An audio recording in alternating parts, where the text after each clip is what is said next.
Lydia, do not throw that bus. I can't hear you because I'm literally throwing a bus! Bonjour à tous et bienvenue dans cette nouvelle vidéo et aujourd'hui je reviens sur Thunder Force sorti sur Netflix. C'est un film Netflix sorti la semaine dernière, donc vendredi dernier. Et donc je fais cette vidéo pour vous éviter très clairement de perdre 1h40 de votre temps. Voilà, je me suis sacrifié. Bon, en même temps c'est vrai que c'est un peu mon boulot aussi. Mais voilà, vous allez éviter de perdre 1h40 de votre temps, je peux vous l'assurer.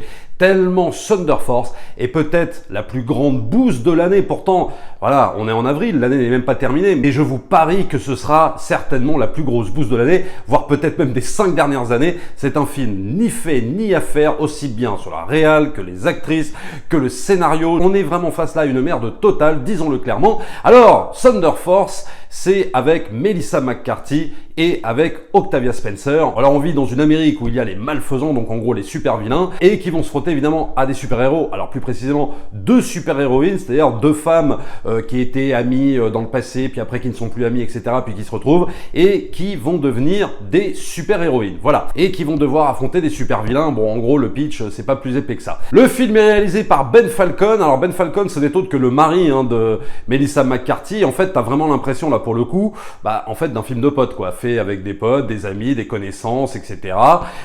Et Ben Falcon, bon, il a fait 4 films, alors que j'ai pas vu, mais franchement, vu la réalisation, si tu veux, de ce Thunder Force, ça me donne vraiment pas envie de me plonger dans sa filmographie. Et donc, le gros problème de Thunder Force, c'est un film, on va dire, qui cherche un peu. C'est-à-dire qu'en gros, on sait pas si c'est un film qui veut totalement détourner le code des films de super-héros, c'est-à-dire s'en moquer, faire une parodie, ou alors ne pas faire une parodie. En gros, on ne sait pas ce que ces gens veulent faire avec le genre super-héroïque. Et c'est bien là le problème. Alors, on va quand même avoir de l'humour. Mais alors, l'humour, pas drôle. Et alors, il n'y a rien de pire que quelqu'un qui se croit très drôle et qui ne l'est pas. Parce que c'est exactement le cas de la pauvre Melissa McCarthy, quoi. Disons-le très clairement. Ce n'est pas drôle du tout. Les gags sont forcés. Les gags sont ringards. C'est... Ah, mais vraiment, enfin, ça fait vraiment pitié, quoi. Une mise en place, évidemment, super longue. C'est-à-dire que bon, au départ, avant qu'elle devienne super-héroïne, c'est tellement inintéressant. Les personnages ne sont tellement pas bien développés. Et puis surtout, le talent des deux actrices n'y est clairement pas du tout, que du coup la mise en place est super longue et que du coup t'en viens même à te dire bon allez-y, transformez-vous en super-héroïne, qu'on passe à autre chose, quoi. Et le premier quart du film, il est juste interminable. Bon, après, comme le reste aussi, on va pas se mentir. Des persos caractérisés avec la finesse d'un pachyderme, quoi, disons-le très clairement, il n'y a aucune finesse d'écriture. Et puis surtout, quand tu vois Octavia Spencer, une actrice que j'aime bien, cela dit, moi quand je l'avais vue, je sais plus dans quel autre film, La couleur des sentiments, je sais plus quel autre film, moi franchement c'est une actrice que j'aime bien. Mais alors là, si tu veux, quand elle débarque dans son laboratoire et qu'elle t'explique que oui, ça fait 5 ans que je bosse sur des trucs séquentiels, que en gros j'ai mis un sérum pour devenir invisible, etc.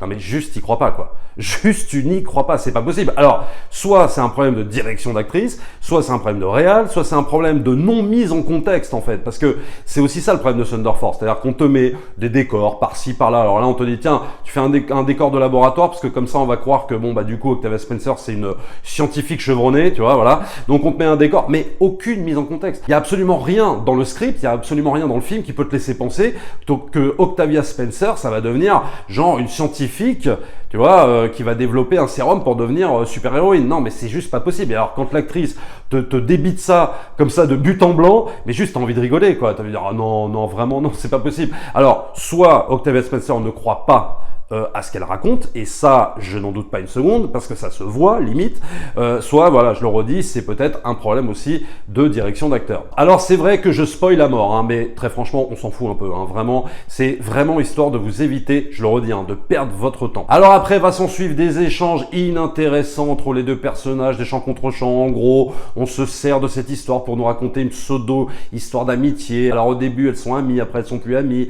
après elles redeviennent amies, etc.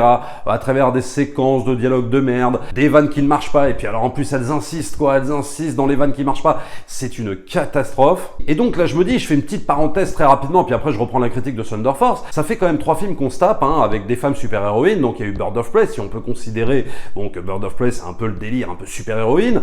Il y a eu Wonder Woman 84 et il y a eu Thunder Force. Alors c'est vrai, moi je veux bien les femmes, oui, nous on veut aussi jouer des femmes super-héroïnes, gna gna gna. Ouais, ok, mais encore faudrait-il avoir du talent. talent, tu vois. Parce que moi, je me fous que tu sois une femme, que tu sois un homme, que tu sois un extraterrestre. Le tout, c'est le talent, tu vois. Et donc, comme ça ne se dit pas en 2021, je sens déjà les commentaires sous la vidéo. Ouais, t'es sexiste, ouais, t'es misogyne, gna gna gna, blablabla. Alors, l'argument imparable par rapport à ça, et il y a plein d'exemples, en vérité, avec des castings majoritairement de femmes. Mais si, par exemple, je prends Desperate Housewives, voilà, Desperate Housewives, moi, c'est une série que j'adore, casting clairement entièrement féminin, mais est-ce que tu as vu le talent des actrices, s'il te plaît? C'est-à-dire que là, d'un seul coup, tu as 6 actrices, mais qui jouent superbement bien la comédie, avec des histoires superbement bien emballées, avec une superbe réalisation. Dois-je te rappeler quand même le talent de Felicity Huffman? Voilà, pour moi, une des meilleures actrices à Hollywood, une des meilleures actrices américaines, très clairement.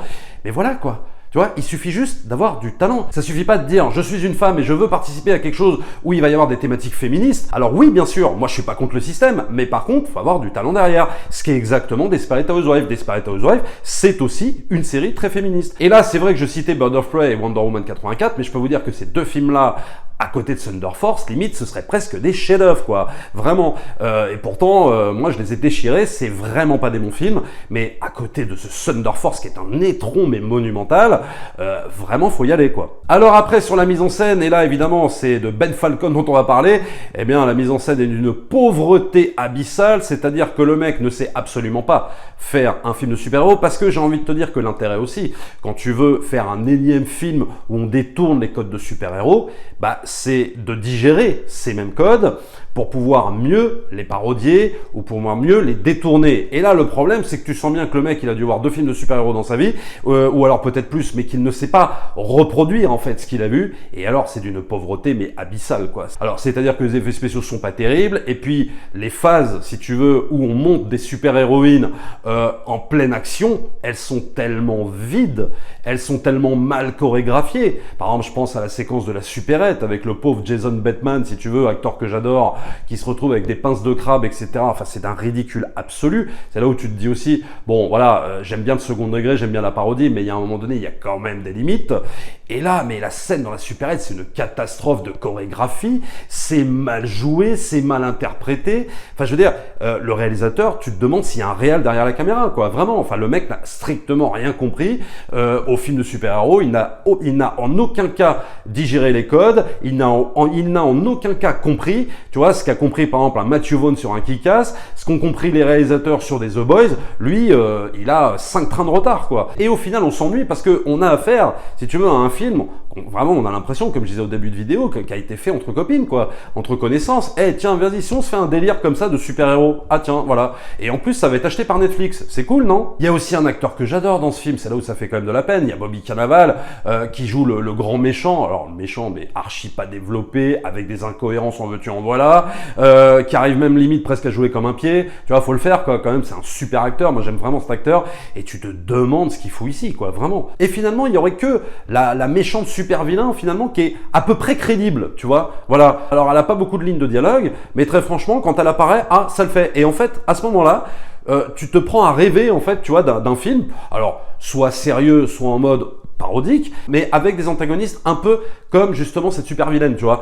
Mais pas Melissa McCarthy et pas Octavia Spencer, quoi. Non, non, c'est juste pas possible. Elle, t'as juste envie de les prendre et de les virer, quoi. De les foutre dehors du plateau et dire non, mais prenez d'autres actrices avec du talent. Parce que là, c'est juste pas possible, quoi. Les pauvres, elles ont l'air complètement perdues, tu vois. Et donc, finalement, ce Thunder Force, ce sera une histoire d'amitié. Voilà, on va se servir évidemment hein, de ce prétexte, en fait, d'histoire de super-héroïne pour finalement te raconter cette histoire d'amitié. Et alors, le clou du spectacle, le conte du ridicule dans ce film, c'est quand le film veut devenir sérieux. Alors, je rassure, il n'est pas sérieux très très longtemps, mais il y a quand même 2-3 petites scènes, si tu veux, genre un chant contre chant en fait entre Octavia Spencer et sa fille. Octavia Spencer qui dit ah ouais non je sais, j'ai pas été là pour toi, etc. Non mais là c'est juste pas possible quoi. C'est là tu te dis non mais arrête quoi. Non mais alors reste dans les gags, reste dans la parodie quoi, mais n'essaye pas en plus de devenir sérieux parce que là on atteint quand même un niveau de ridicule bien prononcé et là t'as envie de te dire non vraiment c'est une catastrophe mais du début à la fin.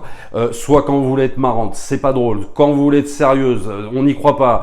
Bref, on ne croit à rien dans ce film. C'est une catastrophe industrielle. C'est vraiment peut-être un des pires films que j'ai vu sur Netflix. Hein. Là, honnêtement, depuis que j'ai Netflix et depuis que je fais des critiques de films, quoi. Hein. Je vous le dis très sincèrement, c'est irregardable. Alors au moins là, vous vous êtes prévenus que c'est une immondice totale. Si vous avez envie de perdre 1h40 de votre temps, eh ben, vous pouvez appuyer sur play, lancer le film.